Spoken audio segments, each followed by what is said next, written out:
Now that's new. Continue. Should we wait a bit? Yeah, For other give it a couple attendees? more minutes. Okay. And, oh, okay, somebody opened the meeting for me. Guess that was you, Joe. Thank you. The attendees are starting to join as well. Joe, when you are ready to start, just ask me to call the roll. Okay. Call it now, I guess. Oh, okay. All right, I'm going to mute everybody. And committee members, when I call your name, please unmute yourself and acknowledge, and then mute yourself once again. And then if you are a board member, but not a committee member, I will write your name down and acknowledge you during the meeting. So Joe Canali, you're muted, Joe. Present. Thank you. Fred Wolf. Nicholas Azadian. Present. Thank you. Joan Body. Here. Thank you. Hector Gonzalez. John Johnston. Aurelis Martinez. Marilyn Melman. Paul Mack. Brett Mons. Daniel Murphy. Gloria Rodriguez Navoa. I see Cynthia Felix is here, so let's acknowledge her as well. And I believe that's all of the board members we have so far, Joe. So today we're going to have a presentation by representatives of Waste Connections, right? Can you hear me? We can hear you. Oh, okay. And the matter at hand is there is a permit modification. So I wouldn't necessarily say expand their transfer station at 50th Street, but that will allow them to do more than what they're doing now. So without further ado, I will let them make their presentation. Please hold off questions or comments until the end. Okay, thank you. Thank you, Joe. Good evening. My name is Andy Moss. I am the Government Affairs Manager in the Northeast for Waste Connections. With me this evening is J.R. Rahman, who is our post-collection manager for Waste Connections in New York City, which means he runs all of our transfer stations throughout the city, the 5 boroughs, which we have locations in Brooklyn and the Bronx. Also with us from Cornerstone Engineering is Kristen Thordahl, who has been our lead engineer in working with the DEC and submitting all our documents necessary for our permit modification. We're here tonight to just kind of describe what we're looking to do at our facility. The facility is located at 110 50th Street. It is a municipal solid waste transfer station. It's been operating there since probably about 1998, 97 or so. Basically taking garbage in, processing it, putting it into larger trucks and moving it out to disposal facilities. And what our modification is looking to do is to bring it back to a certain function that it used to do previously, which is to take in construction and demolition material. Now, I think it's important to note what Joe had mentioned, that this is not an expansion. We are not looking to increase the amount of material taken into the facility. We are merely changing the mix of material that the facility can accept. So for every ton of construction and demolition material that we would take in, that would be 1 less ton of municipal solid waste. We think that there are a number of benefits to the community for doing this. It will take, because of the nature of the material, construction demolition material is actually denser And because our permit is on a per ton basis, there should be less trucks that actually utilize the facility if construction and demolition material is allowed to be brought into the facility. Let me tell you a little bit about our company. Waste Connections is the third largest solid waste management company in North America. We are publicly traded on the New York Stock Exchange. We are one of the larger waste haulers, waste and recycle collectors in New York City, along with organics material collection. We operate in every borough except, I would say, Staten Island, although we probably do some work for NYCHA out there, I believe. You know, I like to remind people that this is not a very sexy business, but we do, but it is essential. And you know, we don't create the garbage either. We just we just manage it, and we try and manage it in the safest, most environmentally responsible manner possible. And safety is really what our primary corporate value. It's our number one corporate value, and we take it very seriously. And that's basically what we're looking to do in a nutshell. We're here. We just wanted to, again, provide information. If people had questions, kind of, you know, introduce ourselves and let you know what we're doing and why we're doing it.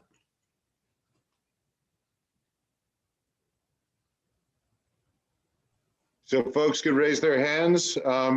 Joe, with your permission, we only have one attendee. I'd like to make them a panelist as well. Sure. Okay, and folks could raise their hands. Joe, could you see the hands raised, or do you need me to take care of that? I see that Nick has his hand up. Okay. Andy, thank you for that presentation. It was very helpful to understand what you guys are doing. My only question is that in relation to what you are seeking to do, are you expecting the truck trips to be primarily now from around the city versus more localized trips that you're currently seeing, or what do you expect the traffic scenario to be in relation to this?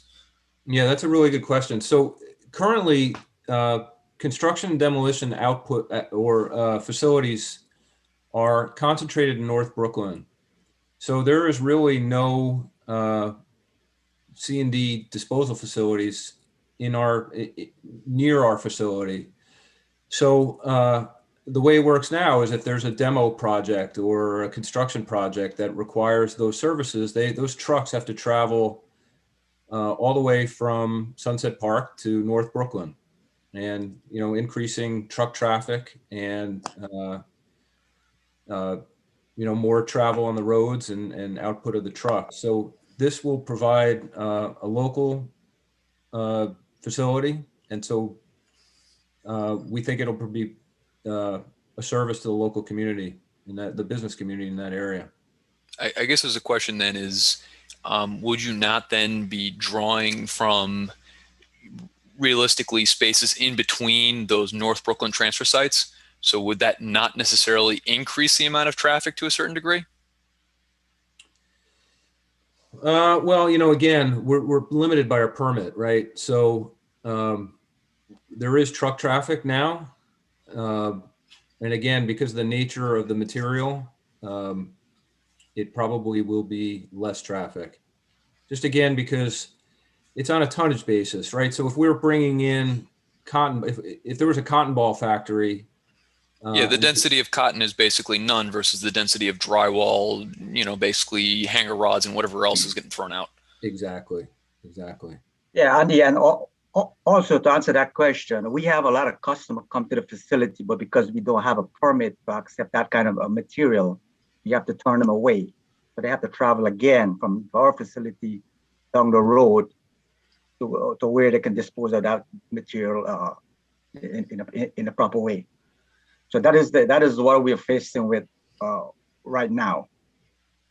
Just as one last question, is there a difference in terms of how you guys make money on that material versus regular municipal waste? How's it priced, JR? Is it It's pretty comparable? yes, it's pretty comparable with equal as with MSW and the C&D material. Not much Okay. difference. We have to ask because somebody was going to ask, as some, you know how that goes. Yeah, that's Well, fine. That's can I- fine. I mean, Can I look, ask a question that ties into that then? of course. From your company's perspective, what's the motivation for seeking to modify the permit? There is a demand we're trying to meet a market demand.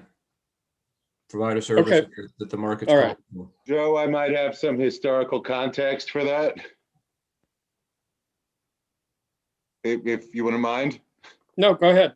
Okay, so before I came into this job, I worked for the councilman in the area when the city was switching over from fresh kills to exporting garbage. So it needed companies to export. This one in our district took on municipal waste, but now the city has gone back to Hamilton Avenue and other facilities. And am I correct, Andy? These contracts for the municipal waste from New York City are no longer available? Yeah, you got it, Jeremy. I mean, you basically summed it up. What we did was, we used to take the C&D at the city's request. We actually gave it up so that we could service the Department of Sanitation. And you're correct. It now goes to that material now goes to the Hamilton Avenue Marine Transfer Station. And so we're looking to. And from one thing that nobody has brought up, and I think should be part of the discussion, is the C&D is not stuff that rots, while the municipal waste is stuff that does rot. Am I correct on that? Yeah, absolutely. Thank you. Well, you handle that as well, though. What's it called? Putrescible solid waste? Yes. Yeah, so that's putrescible solid waste is essentially garbage. That's which is what we take. That's what we take now, and but we move it out every day. It's not stored there, and there are a number of operational requirements that we do to keep the smell at bay and to really make it a low impact to the community. We have high-speed doors, so that when the trucks come in, they close right away. There's negative air pressure. There's air exchange systems, filters, misters, various things that we do to keep, to keep our impact at a minimum. And then our tipping floor is clean every day. We have a cleanup time of 5:30 in the afternoon, and we have to get our material off the floor every single day. So there's nothing in the building at close-up time. And Joe, I wasn't suggesting they aren't taking commercial waste as well, which also does rot, but I think more C&D means less stuff that rots. Right. I saw in the initial email that you aren't actually, this isn't something new and you're not looking to expand the PSW, right? That's correct. That's correct. And again, so for every ton that we take in of C&D, it would be one less ton of MSW that we could take in. So our permit will stay the same in terms of throughput. And you really believe that it'll be fewer vehicle miles driven? Overall, yeah, absolutely. For the community, yes.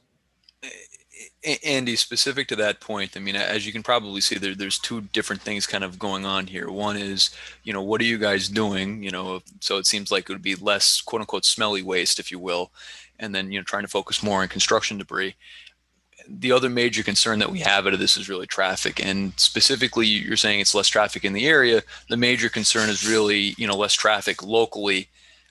So if that traffic level is not appreciably going to change, then there really isn't an objection. But that's been a major issue, not related to you directly, but just generally in the area, along with pedestrian safety and everything else in the area. Yeah, understood, Nick. There really should not be any material change in traffic. I mean, I can say that confidently. Certainly not in a negative direction.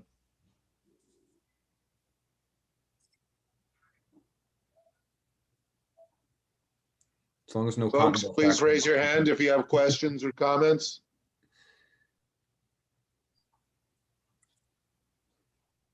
I do see a couple of other board members have joined us. I'll just acknowledge that Hector Gonzalez has joined us and John Johnston.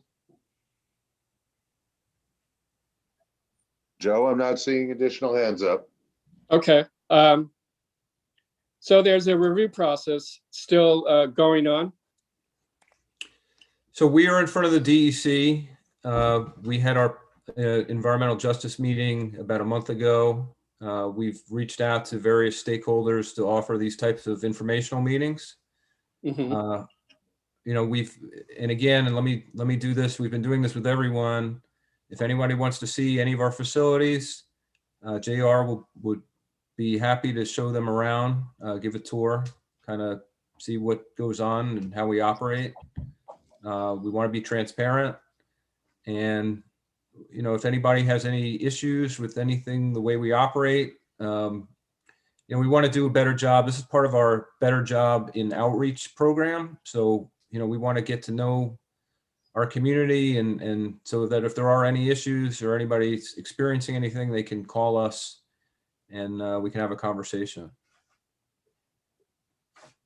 But I'm sorry, I guess to answer your question, yes, it's in front of the DEC. We had our environmental review. We're hoping that the permit will be issued relatively soon. Well, is it contingent on input from the community? So there is a public comment period through the environmental justice period. I think it actually, the EJ comment period closed, but I'm sure the DEC, you know, if there are comments you want to put in, we can provide you with that, the contact person in that address. But Joe, there isn't an official process for the community board, if that's what you were asking. Right, but I'm on individuals from the community. Individuals can certainly do so. Yes. But besides that, we're waiting for the DEC to synthesize the comments they got from the EJ meeting, and it's kind of a new process, my understanding. I've never been through it before, so I think we respond to the comments that they got. If they're substantive comments or not, I'm not really sure how that works. And then I think hopefully the permit will either be issued, or if there were substantive issues raised, there will be I guess the DEC will hold an issues conference. Okay. Any other questions?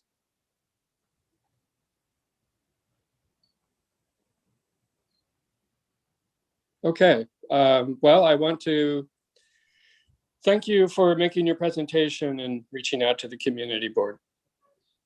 Thank you for the opportunity to appear before you this evening. We really appreciate it. And again, let's not make this our last time meeting. If there's any issues, solid waste issues of any kind that you've issues with, please reach out. Thank you. Be happy to talk about it. Thank you. Thanks very much. All right. All right. Okay, guys. All right. Bye, everyone. Bye. Thank you all. All right.